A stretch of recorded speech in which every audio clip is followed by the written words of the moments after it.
뭐 각자가 다 자기의 연령대들이 있으시지 않습니까? 그러니까 저와 연배가 비슷하신 분들은 아마 이제 제가 지금부터 드리는 말씀이 좀 공감이 되시지 않을까 싶어요. 저는 70년대에 초등학교, 중학교, 고등학교를 다녔습니다.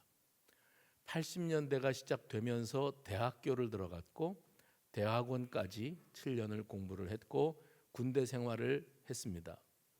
그리고 90년대에 들어와서 이제 전도사, 강도사 그리고 어떤 교회의 부목사 생활을 90년대를 꽉 채웠습니다.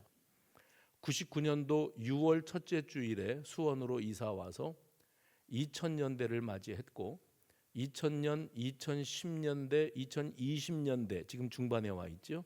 이렇게 26년 되도록 수원에서 살아가고 있습니다. 그래서 제가 태어나기도 60년대 초반에 태어났고 70년대, 80년대, 90년대, 2000년대 이렇게 10년 단위로 제 인생이 이렇게 정리가 되어지더라고요. 근데 그 가운데 추억이라고 하는 것은 중고등학교 다닐 때 70년대를 살았던 그때 당시의 추억들이 남아 있습니다. 주로 저의 추억은 집과 학교와 교회였으니까 교회 생활을 부모님 따라서 열심히 했던 그 추억이 남아 있습니다. 아마 여러분들도 70년대에 교회 생활을 하셨던 추억이 있는 분들이라면 아마 저랑 같은 경험들을 하시지 않았을까 싶습니다. 무엇보다도 겨울과 여름에 있었던 수련회, 겨울 수련회, 여름 수련회, 또 추수감사주일, 또 성탄절, 또 문학의 밤, 뭐 이런 추억들이 남아 있습니다. 그리고 그런 행사들에 늘 곁에서 함께했던 선배, 동기, 후배들을 떠올리곤 합니다. 우리 수성교회의 역사에도 그 시절이 분명히 있었을 것이고 그 시절에 한참 중고등학생으로 문학의 밤을 한다고 준비하고 수련회 간다고 마음 들뜨고 했던 이들이 있을 겁니다. 저는 개인적으로 제가 중고등학교를 다닐 때 함께 했던 분들이 지금 어떻게 살고 있는가에 대해서 굉장히 궁금했었고 그들이 지금 어디서 뭘 하고 있는지에 대한 소식이 제 귀전에 들려올 때 10명 중에 1명은 교회를 다니고 나머지 9명은 교회 떠났어요. 신앙생활 안 해요. 그런 소식을 들을 때마다 참 마음이 아픕니다. 개인적으로는 중학교 2학년 때 이 구파발에서부터 송추 가는데 일영, 장흥 이런 동네가 있거든요. 그런데 그 장흥 장로교회는 제가 중학교 2학년 때 큰 개울가의 산비탈 밑에 있는 작은 시골 교회였는데 그 교회 마룻바닥에서 우리가 여름 수련회를 했던 추억을 갖습니다.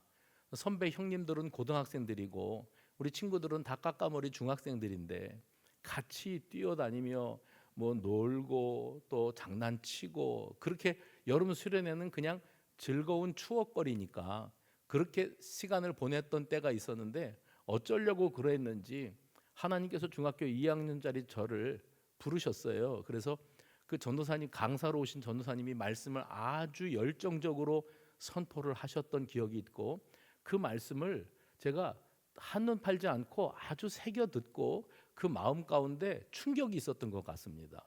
말씀 끝나고 같이 기도하는 시간을 갖는데 얼마나 감격이 찾아오고 내 죄가 생각이 나고 눈물로 회개가 되고 그렇게 해서 성령의 충만함을 경험을 했어요. 그리고 그때 떠오른 게 뭐였는가 하면 우리 어머니께서 중학교 2학년짜리인데 어머니께서 어려서부터 해주셨던 말씀, 야야 너는 아기 때 유아 세례를 받으러 엄마 아빠가 안고 나갔거든. 근데 그때 당시에 그 나사렛 성결교회에 선교사님이 와 계셨어. 그 선교사님 목사님이 유아 세례를 베풀면서 거기 여러 아이들이 있었는데 유독 저만 그렇게 울었답니다. 난리를 치고 울었답니다. 그러니까 그 선교사님이 유아 세례를 주면서 웃으면서 한 소리가 얘는 목사가 되어야 되겠습니다. 그랬대요. 근데 우리 아버지가 그거 참 그러면 안 되는데 우리 아버지가 아멘 그러고 나왔대요. 그래서 제가 나중에 그 서원이라는 건 그렇게 함부로 하는 게 아니라고 그런 말씀을 드렸던 기억이 나는데 중학교 2학년 때 성령의 충만을 체험하고 그 감동 속에서 하나님께서 나를 부르시는가 그렇게 해서 이제 제가 공부 신학대학에 들어가고 자연스럽게 이제 목사가 되는 코스를 밟고 여기에 이렇게 서 있습니다. 근데 목사가 되고 나니까 그때 우리 여름 수련회 아니면 겨울 수련회 가서 함께 그냥 은혜 받고 같이 기도하고 했던 그 형님 누나들 그 동기들 다 어디서 뭘 하고 있을까 수소문을 해봤더니 10명 중에 1명만 아직 교회 다니고 대부분은 다 교회 떠났어요. 교회 떠나고 그리고 이제 그러고 살고들 있는 것 같아요. 나도 소시적에는 교회 다녀봤다고 나도 수련회 그런 거 참석해 봤다고 나도 눈물을 흘리면서 콧물을 흘리면서 기도도 해봤다고 근데 별거 없더라고. 그래서 나는 그냥 이 세상에서 그냥 예수 믿는다는 그 짐을 지고 살지 않기로 했다고 그냥 친구들과 어울리고 할지 못할지 다 하면서 죄 짓고 살다가 죽으면 끝나는 거니까 뭐 이렇게 되어버렸다는 거예요. 왜 그렇게 되었을까? 하나님은 어떤 사람에게는 은혜를 주시고 회개의 눈물을 쏟게 하시고 목사까지 만들어 놓으셔서 수원에서 20여 년을 살게 만드시고 어떤 사람은 같은 자리에서 같은 말씀 붙잡고 기도도 같이 했는데 예수 떠났대요. 교회 안 다닌대요. 추억은 있는데 그런 일들을 통해서 복음 해봅시다. 복음 예수 십자가의 복음 그 구원의 확신 구원의 감격 성령의 충만함에 관련된 기억들은 그냥 추억거리로만 남아있지 내가 직접 몸소 겪어보지 않았기 때문에 신앙생활은 교회 생활이야. 교회를 다니는 게 신앙생활이에요. 근데 여러분 지금까지 신앙생활을 교회 생활인 줄로 알았다면 대단히 착각하셨습니다. 이제라도 예수님을 만나셔야 됩니다. 구원의 복음을 받아들이고 복음이 실감이 나고 실감이 난다는 건 내 삶 속에서 예수 십자가 복음이 내 삶에 결정적인 영향을 미치는 삶을 살아가야 그 사람이 복음을 실감하는 사람, 복음의 능력으로 사는 사람이지 예수 십자가 복음 얘기는 다 들었고 나도 수긍은 되는데 지금 나의 현실의 삶 속에 예수 십자가 복음과 내 현실이 무슨 상관관계가 있는지 전혀 모르겠다. 내가 실감도 안 난다. 그러니까 나는 나대로 살고 그냥 예배당은 교회 생활용으로 다녀주는 거지요. 그래서 신앙생활을 이렇게 추억 쌓기로만 하는 분들 참 적지 않이 많이 있습니다. 그때 그 문학의 밤을 얼마나 열심히 준비들 하셨어요. 그때 칸타타 준비를 얼마나 열심히 했어요. 그때 선교, 단기 선교가 한다고 얼마나 열정적으로 헌신했었어요. 근데 지금은 그게 다 추억이라. 그 이상도 이하도 아니에요. 그냥 추억거리로만 남아 있다면 그거는 너무 안타까운 일이 아닐 수가 없습니다. 이걸 뭐라 그러는가 하면 전문 용어로 안고 없는 찐빵이라. 핵심이 빠졌어요. 그리고 그냥 열심히만 하는 거예요. 그리고 이게 즐거워요. 여러분 교회 생활이 즐겁습니까? 즐기는 거리입니까? 신앙생활은 예수 십자가 복음 앞에 내가 울컥 해봅시다. 울컥. 그 감동이 있어야 돼요. 여기 아내가 하도 성화를 해서 가정의 평화를 위해서 어쩔 수 없이 와 계시는 분들이 보여요. 근데 잘 오셨어요. 왜냐하면 내가 이렇게 아무것도 모르고 아무 생각 없이 와서 앉았다가 가는 거라고 할지라도 언제 어떤 분의 어떤 말씀을 통해 언제 어떤 찬양과 어떤 기도를 통해 내가 마음 가운데 울컥 예수님이 나를 이처럼 사랑하셨구나.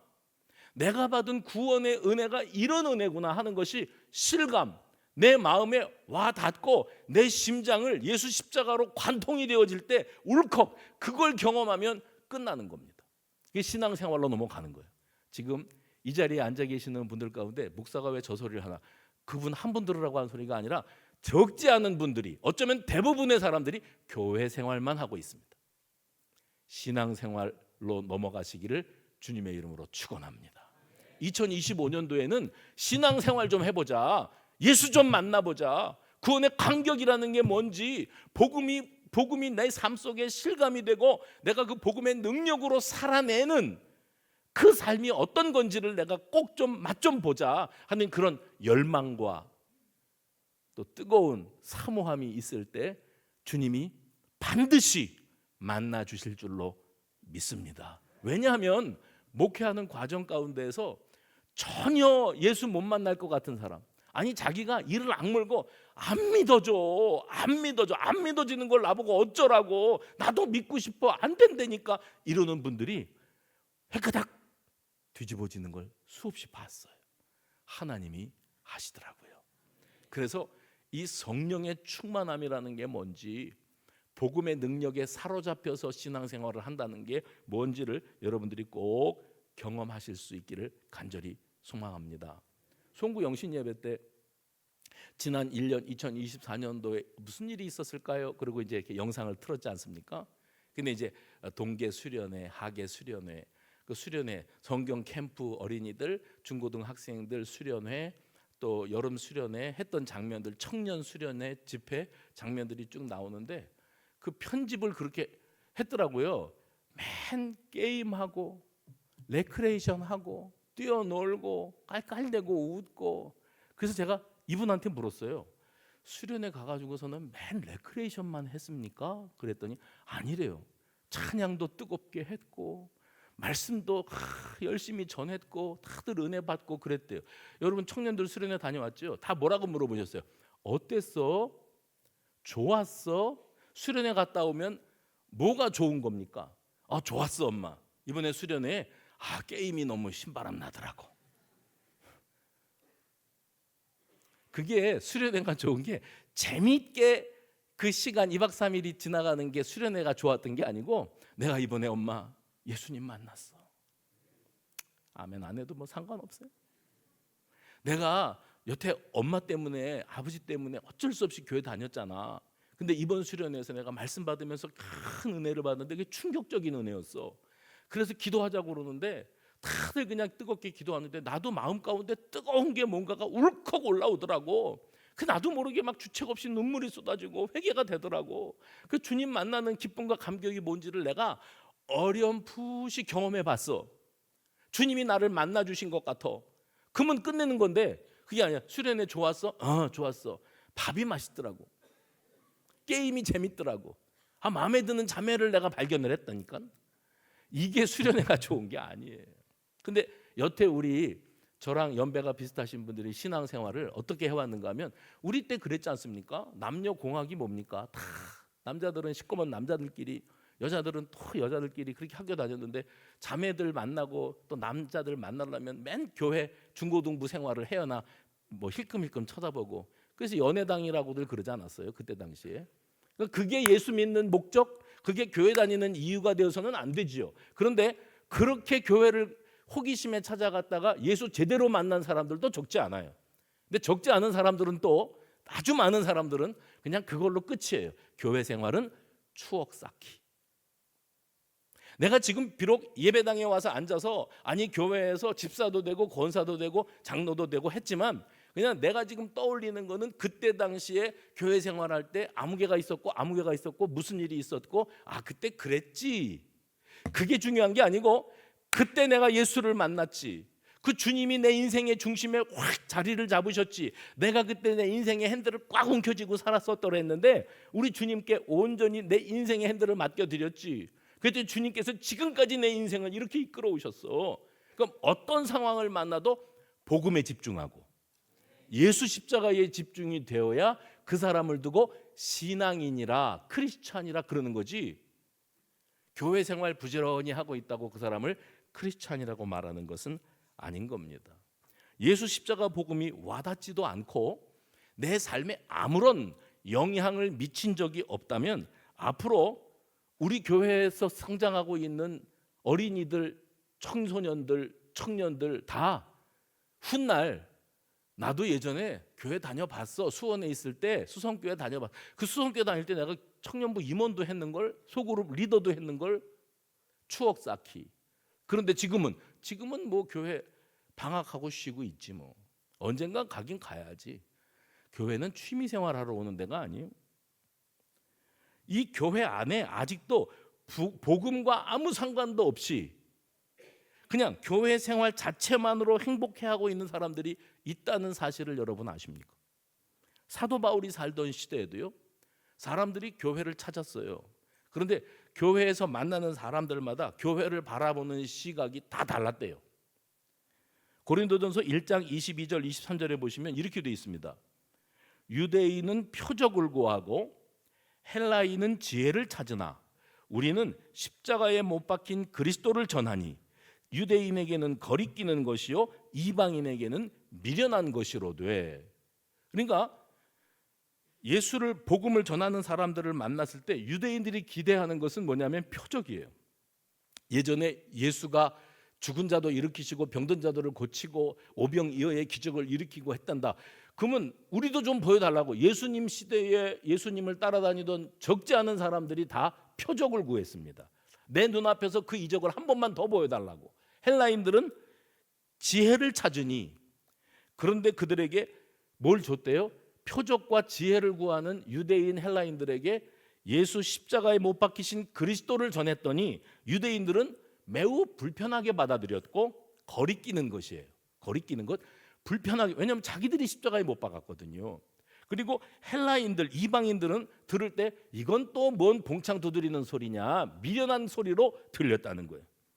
그때나 지금이나 교회를 찾는 사람들의 그 이유가 참 다양합니다. 어떤 사람은 너무 외로워서 소속감이 필요해요. 세상 가운데 따돌림 당하고 외로워서 친구 찾아 교회 나오는 사람들이 있습니다. 그래서 사람들과 어울려요. 형제님, 자매님 이래가면서 그것이 행복인 줄로 알아요. 그래서 신앙생활은 사람 만나러 오는 것. 어떤 사람은 좋은 말씀, 저는요 좋은 말씀이라는 소리를 들으면 아주 소름이 쫙 끼쳐요. 교회에 오셔서 목사한테 인사할 때 아예 인사를 안 하고 가시는 게 낫지. 오늘 좋은 말씀 들었습니다. 그건 뭐냐면 윤리적으로 살라, 도덕적으로 살라, 법 없이도 살 만큼 똑바로 인생을 살아라. 그러면 복 받는다 정도의 수준으로만 들었다는 거예요, 메시지를. 그래서 오늘 좋은 말씀을 들었기 때문에 내가 이제부터 착하게 살아서 복 많이 받겠습니다. 고맙습니다. 아니에요. 좋은 말씀 들으러 오는 곳 아니에요. 어떤 분들은 봉사활동 하려고, 그래서 봉사활동을 많이 하고 싶은데 어딘가 소속이 되어야 어려운 사람들도 돕고 할 거 아니에요. 봉사활동이 좋아서 난 교회를 찾고, 어떤 사람은 사업에 좀 도움이 될까 하고, 그런 엉큼한 생각 가진 분들 있으면 아예 접으십시오.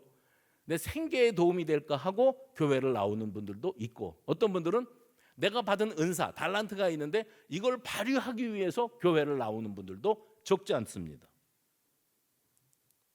그래서 이렇게 교회를 찾고 예배당에 참석하는 사람들은 이 복음이 전혀 내 마음에 와 닿지를 않게 되어 있습니다. 왜냐하면 목적이, 핀트가 다른 데가 있으니까. 그래서 복음이 실감나지를 않으니 맹숭맹숭하고 무덤덤하고 감동도 없고 그렇게 믿음 생활을 할 수밖에 없는 거예요. 그래서 어디 가서도 굳이 내가 예수 믿는다고 말하고 싶지도 않고, 또 많은 사람들 앞에 내가 크리스찬이라는 것을 드러내는 것 자체가 때로는 좀 쑥스럽기도 하고 부끄럽기도 한, 오늘 여기도 그런 말 나옵니다. 내가 복음을 부끄러워하지 아니하노니. 바울은 그랬죠. 근데 우리는 그리스도인으로 살면서도 복음을 모르겠어요. 와닿지도 않아요. 실감도 안 나요. 어떤 때는 복음 이야기만 들으면, 아니면 예수 십자가 복음의 이야기를 남들에게 증거하고자 할 때 그게 부끄럽기 짝이 없어요. 사도 바울은 이런 말을 들으면서 너무 마음이 아팠습니다. 그래서 로마서 1장 24절에 이런 소리를 했어요. 해봅시다. 시작. 오직 부르심을 받은 유대인이나 헬라이나 그리스도는 하나님의 능력이요 하나님의 지혜니라. 사도 바울이 선포합니다. 당신들이 어린 시절에 교회의 추억을 안고 살아가면서 지금 나이 들어가고 있지만은 교회 행사에 참여했던 추억, 수련회, 성경학교, 부활절 계란과 관련된 추억, 추수감사절 날 받았던 그 콩고물이 가득 묻은 시루떡에 관련된 추억, 성탄절에 선물 교환했던 그 아련한 추억, 그것밖에 신앙생활에 남는 추억이 없다면 당신들은 과거만 우려먹고 사는 신앙이고 그건 신앙도 아니라고. 그때 만난 예수 십자가 복음이 내 삶을 지금 어떻게 바꿔놨는지, 그로 말미암아 내가 어떻게 복음의 능력을 삶 속에서 실감하고 살아내고 있는지를 말해보라고. 이게 바울이 외치는 음성입니다. 이게 정말 중요한 부분이에요. 하나님의 선물이신 예수 그리스도, 복음은 예수 그리스도라고 그랬죠. 그 하나님의 선물이신 예수 그리스도는 하나님의 능력이고 하나님의 지혜다. 이 복음은 지금도 우리 심령 속에 자리하고 있고, 인생이 어떤 위기를 만난다 할지라도 내가 예수를 잘 믿었었다는데 너무 가난해져서, 병들어서, 자식이 속썩여서, 집안이 평안치 못해서 내가 예수 믿을 맛이 안 나고 이제 신앙이고 뭐고 다 필요 없다, 이렇게 될 정도라면 그 사람은 복음의 복도 아직 못 받은 거예요. 우리가 어떤 현실을 만난다 할지라도 내 속에 복음이 살아있고 복음으로 가득하면, 이 실감이 난다면 여러분들의 일상에 크고 작은 어떤 변화가 여러분들의 신앙의 근간을 흔들 수 없습니다. 그게 진짜 복음에 사로잡혀 사는 사람, 복음을 실감하고 살아가는 사람이에요. 그래서 바울은 로마서 1장 16절, 오늘 본문이지요, 이런 놀라운 선언을 합니다. 같이 읽어봅시다. 시작. 내가 복음을 부끄러워하지 아니하노니 이 복음은 모든 믿는 자에게 구원을 주시는 하나님의 뭐예요? 능력. 복음은 능력이다. 그냥 이론이 아니다, 추억이 아니다. 복음은 능력이다. 지금 그 복음 때문에 당신의 삶은 어떻게 단단한 반석 위에 세워져 가고 있느냐? 복음을 아무리 듣고 이론적으로는 알고 있어요. 예수님께서 죄 많은 나를 위해서 죄 없으신 그분이 대속 제물이 되셔서 죄 없는 양을 과거 구약 시대에 제사장들이 받아서 대속 제물로 바치지 않습니까? 죄를 뒤집어 쓰고 대신 죽어줌으로 죄 문제가 해결되는데, 이제는 온 인류를 위한 대속 제물로 예수님께서 십자가에 달려 죽으셨으므로 우리 같은 죄인들이 하나님 앞에 의롭다 칭함을 받고 구원받는 하나님의 백성이 되는 특별한 신분, 이 특권을 누리고 있다. 이 복음이 우리 가운데 자리를 잡고 있게 되어질 때 복음이 왜 부끄럽냐? 가난해도 병들어도 뭐 되는 일이 없어도 여러분이 가슴 속에 복음으로 가득 차 있으면 뭐가 부끄럽냐? 하나님 앞에 그 능력으로 살아내야지. 이게 사도 바울의 주장입니다. 교회는 열심히 다녔는데 추억 만들고 예배 참석하고 있는 나 자신이 너무 대견해요. 뿌듯해요. 그래서 나 예수 잘 믿잖아, 내가 교회 열심히 다니잖아, 당당하기 위한 요건으로만 교회 다니는 생활하지 마시고 기왕 교회 다니는 건데, 해봅시다. 기왕 교회 다니는 건데 예수 만나고 복음을 받아들이고 구원의 확신을 갖고 구원의 감격을 안고 그 복음의 능력으로 내 현실의 삶을 살아낼 수 있는 그런 신앙인들이 다 되시기를 주님의 이름으로 축원합니다. 그러면 우리가 실생활 속에서 복음의 능력으로 산다는 건 뭘 말하는 것일까요? 그건 바로 복음이 이 시간에도 내 삶 속에 영향을 미치고 결정적인 영향을 미치고 작동되고 있어야 돼요. 복음은 복음이고 내 현실은 현실이면 여러분 일상생활 속에서 이원화된 삶, 예수님은 교회에 계시는, 하나님은 교회에 계시는 분이에요. 나는 그분을 예배하러 일주일에 한 번 먼지 쌓인 성경책 들고 와요. 그런데 내 월요일부터 시작되어지는 내 이 현실의 삶 속에 내가 주일날 목사로부터 들었던 메시지, 복음에 관한 메시지가 아무런 영향도 미치지 못해요. 기억도 안 나요. 무슨 말씀을 들었는지. 솔직히 얘기 좀 해보세요. 기억도 안 나요. 그리고 나는 그냥 나대로 살았던 대로 살 거예요. 바울은 그런 현실을 바라보면서 야, 하나님의 자녀가 되어지는 데는 특권이라는 게 있다. 그건 뭐냐면 복음의 능력. 그게 하나님이 나를 이처럼 사랑하신 그 사랑이 절절히 내 가슴에 와 닿으니까 내가 가난해도 괜찮아, 병들어도 괜찮아, 집안이 복잡해도 괜찮아. 나는 일단 이 복음의 능력이 내 안에 가득하기 때문에 현실을 넉넉히 이겨낼 수 있는 능력을 소유하고 있어. 이게 고백이 되어줘야 돼요. 이것이 다 여러분의 소유가 되기를 간절히 바랍니다. 그래서 복음의 실제성이라는 말이 있어요. 해볼까요? 복음의 실제성. 사도 바울은 복음은 이론이 아닙니다. 여러분, 나는 복음이 하나도 안 부끄럽습니다. 여러분은 복음이 부끄럽습니까? 복음이 막연합니까? 복음이 밥 먹여주느냐는 소리가 나옵니까? 나는 복음으로 삽니다. 그 이유를, 이 복음은 모든 믿는 자에게 구원을 주시는 하나님의 슈퍼파워, 능력이라. 하나님의 능력이기 때문이라. 사람들은 그동안에 이 복음을 어떻게 이해했는가? 구원이라고 하는 것은 죽어서 천국 가는 데 필요한 것으로. 근데 사실은 완전히 틀린 말은 아니에요. 예수 믿고 나서 영벌, 지옥으로 불구덩이로 떨어질 뻔했던 모든 사람들이 영원한 하나님의 나라로 향할 수 있게 되었다는 것은, 이것은 구원이라고 하는 것을 설명하는 데 있어서 아주 중요한 포인트가 될 수 있습니다. 그런데 그냥 구원은 천국 가는데 지장 없기 위해서 받아두는 거야 라고만 여긴다면, 여러분은 하나님이 우리에게 허락하신 이 구원의 복음에 100만 분의 1도 제대로 이해를 못하고 있는 셈입니다.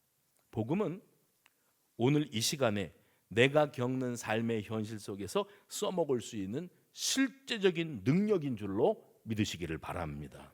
그래서 영국의 어떤 신학자가 복음의 실제성을 설명하는데 아주 적절한 표현을 써서 제가 인용을 하려고 그래요. 복음을 3가지 시제로 요약할 수 있다.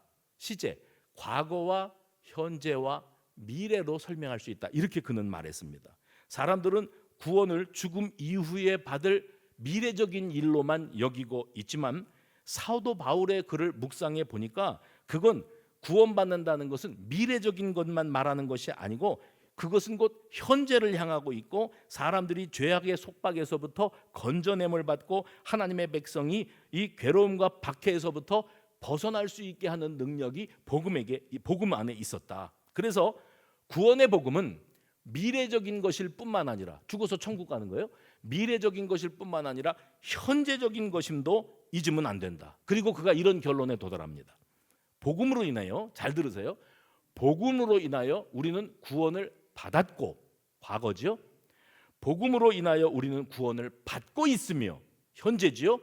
복음으로 인하여 우리는 구원을 받을 것입니다. 미래입니다. 구원을 받고 있으며 라는 말은, 받았고라는 말은 칭의, 신학적인 용어예요. 해봅시다. 칭의.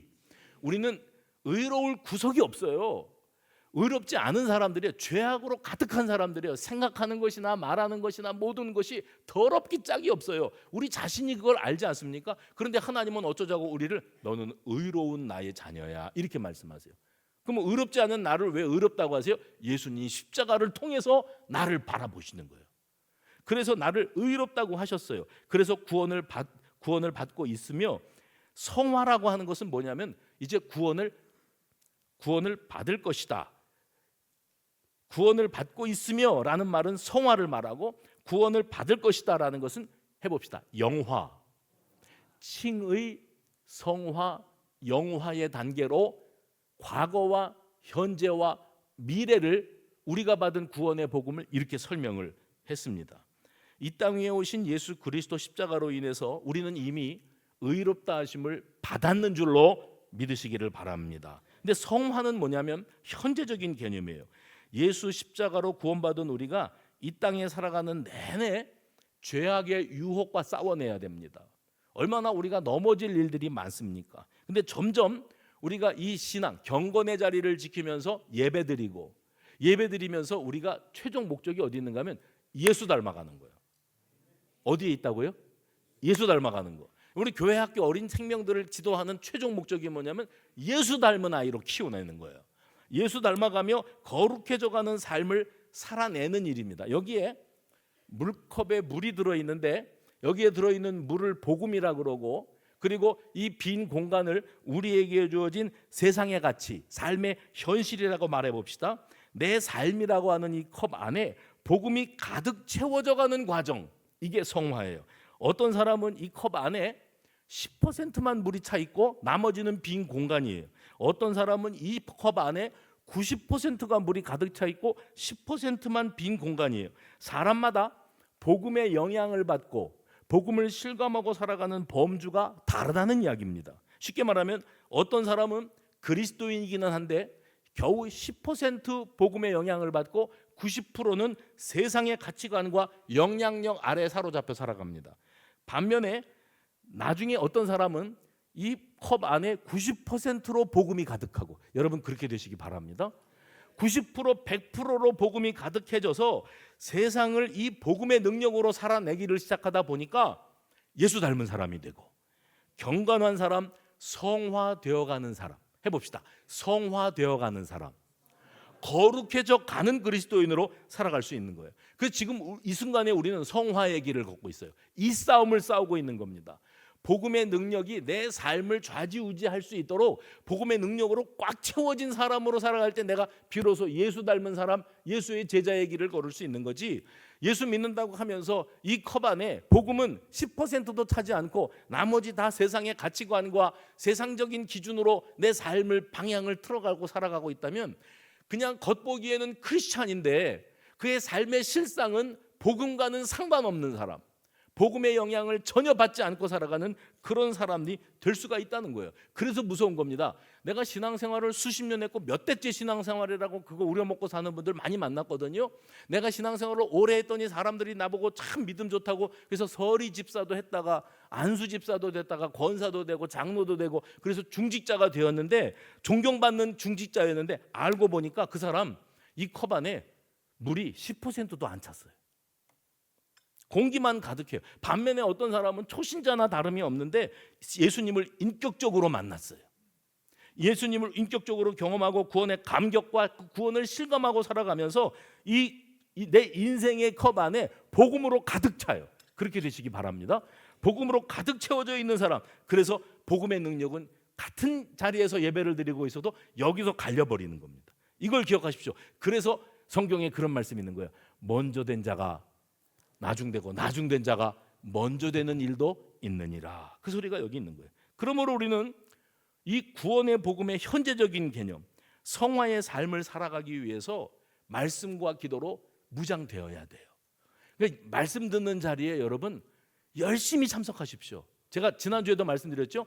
언제 어떤 시간에 누구의 메시지를 통해서 하나님이 내 가슴 속에 이 예수의 피가 뚝뚝 떨어지는 십자가 복음을 훅 집어넣어 놓으실지 모른다고. 근데 아무개가 오늘 예수님 만나야 되는 날인데 그 사람이 오늘 감기에 걸려서 못 왔네.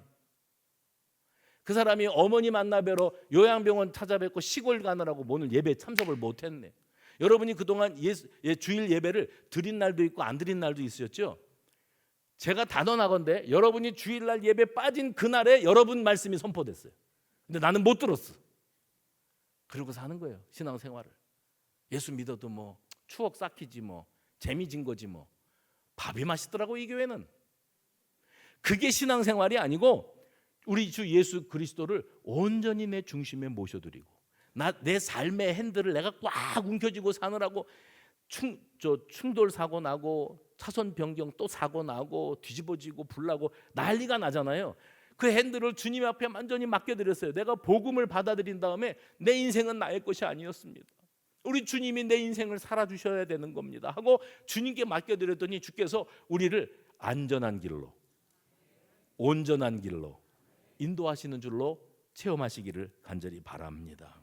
그래서 이 성화의 삶을 통해서 경건 생활에 매진하고 세상적인 가치관과 잔재를 내 속에서부터 벗어내는 거예요. 그 다음에가 나타나는 게 뭐냐? 영화입니다. 영화는 미래적인 개념이에요. 이 땅에 우리가 사는 동안에 성화의 길을 걷습니다. 예수님을 닮아가는 싸움을 싸울 겁니다. 그리고 죄의 본능, 끊임없이 끌어오르는 죄의 본능을 억제하면서 이 경건한 삶으로 싸워가야 되는데 이게 영원 무궁토록 이렇게 힘들게 신앙의 싸움을 싸우는 게 아니에요. 예수님이 이 땅 위에 심판주로 재림하시는 날 우리의 이 성화의 몸부림은 끝납니다. 그 다음에 우리 예수님 오시는 날 구원이 완성되는 날, 그걸 갖다가 영화 해봅시다. 영화, 극장에 가서 보는 영화 말고 영적으로 온전한 사람으로 하나님께서 세워가시는 거예요. 이 모든 개념들이 뭘 말합니까? 복음이라는 것은 우리가 죽어서 천국 갈 때만 써먹을 개념이 아니라 시련과 시험과 유혹이 많은 이 세상의 삶을 살아가면서 현재의 삶을 살아내는 동력, 현재의 삶을 살아갈 수 있는 능력이 바로 현실 속의 실제적인 복음의 능력인 줄로 믿으시기를 바랍니다. 그래서 우리는 나의 현재 속에 복음을 실감하는 삶을 살아가는 것이 그렇게 중요한 거예요. 내 현실 속에 일하고 계시는 하나님의 능력, 내가 죄와 싸워 이기고자 하는 의지를 갖고 나갈 때 죄를 이겨낼 수 있게 하시는 하나님의 힘, 그 능력이 바로 복음의 능력인 줄로 믿으시기 바랍니다. 이것을 복음의 현재성이라고 말해요. 올 한 해를 살면서 우리 모든 수성가족, 이 자리에 계시는 모든 분들이 복음의 능력으로 중무장되기를 간절히 바랍니다. 시편 23편에 다윗이 유명한 노래를 했어요. 그가 나를 푸른 초장에 누이시며 쉴만한 물가로 인도하시는도다. 내가 사망의 음침한 골짜기를 다닐지라도 해를 두려워하지 않을 것은 주께서 나와 함께 하심이라. 주의 지팡이와 막대기가 나를 안위하시나이다.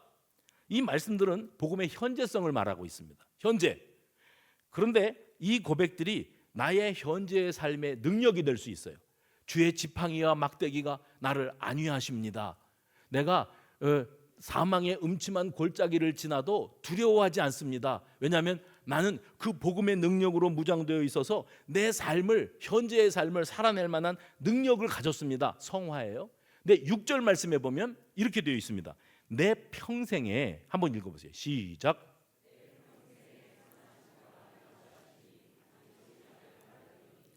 내가 하나 여호와의 집에 영원히 살리로다. 이건 미래죠.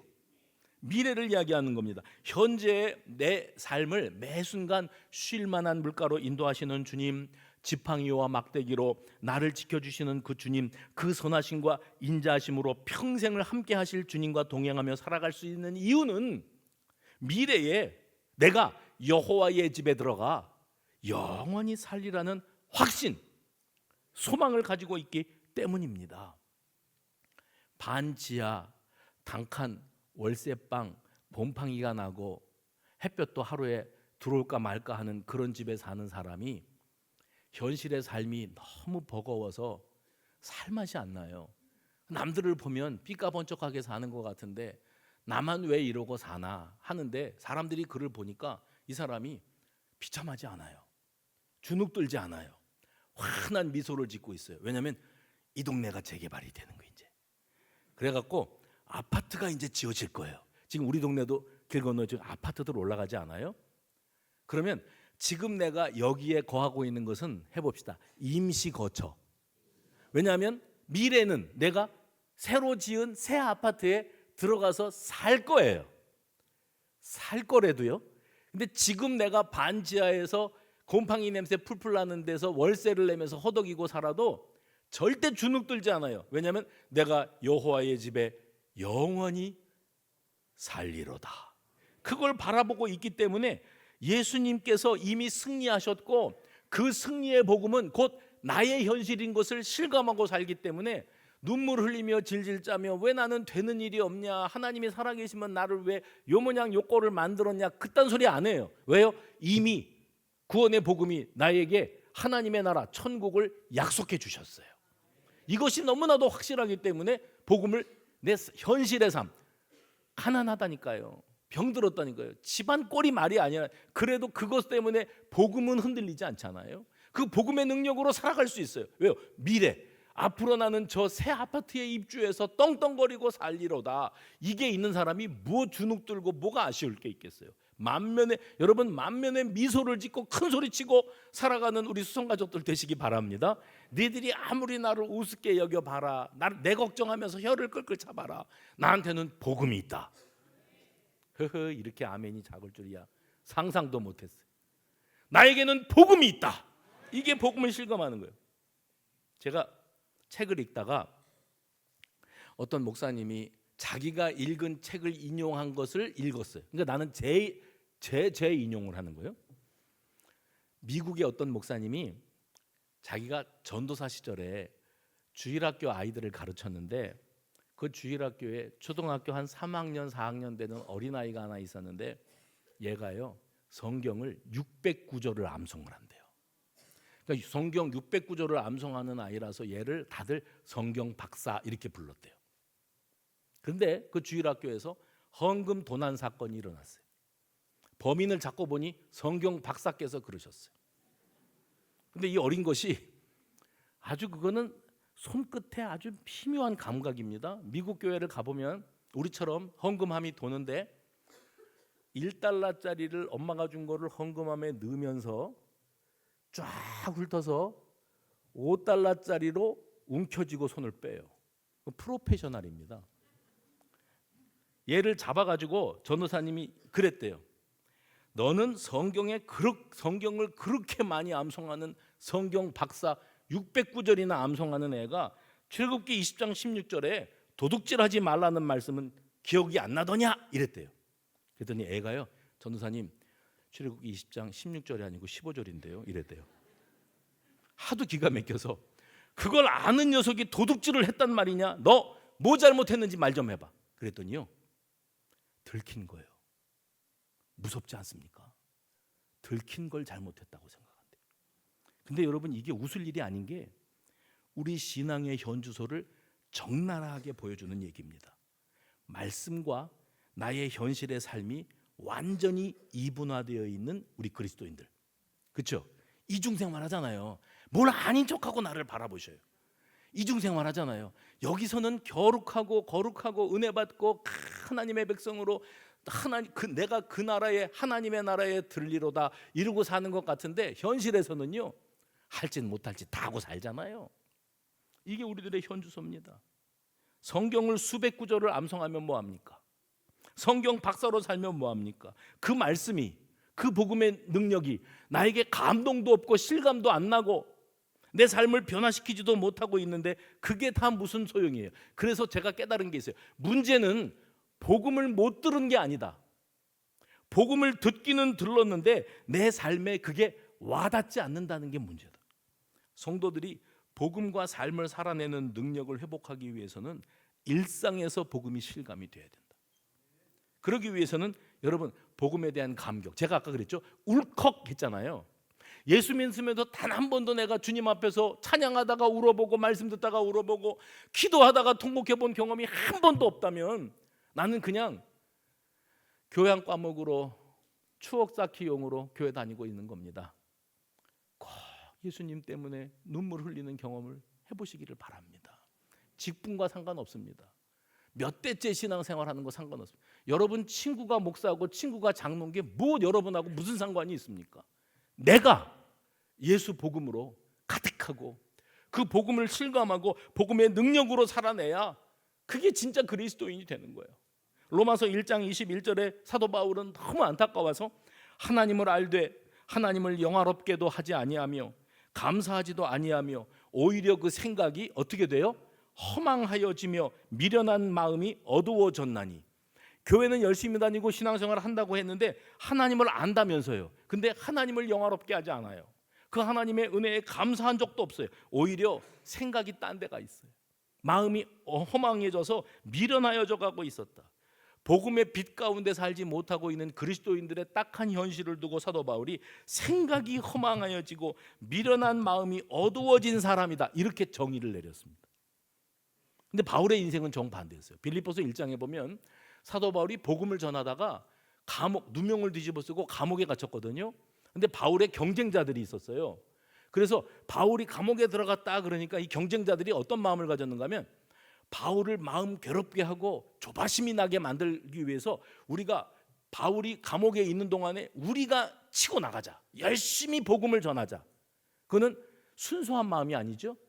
바울을 괴롭게 하기 위해서 복음을 전하자, 그 소식을 들었어요. 그러니까 바울이 그 소식을 듣고선, 아이고 주님, 저들은 저렇게 열심히 복음을 전하는데 한시가 급한데 빨리 풀어주셔서 나도 밖에 나가서 저들 못지않게 복음을 전하게 해주세요 라고 하지 아니하고, 내가 감옥에 갇힌 것 때문에 저들이 경쟁적으로 복음을 전하고 있다고 하니 그 복음이 전파되는 것만으로 나는 만족하다, 너무 감사하다.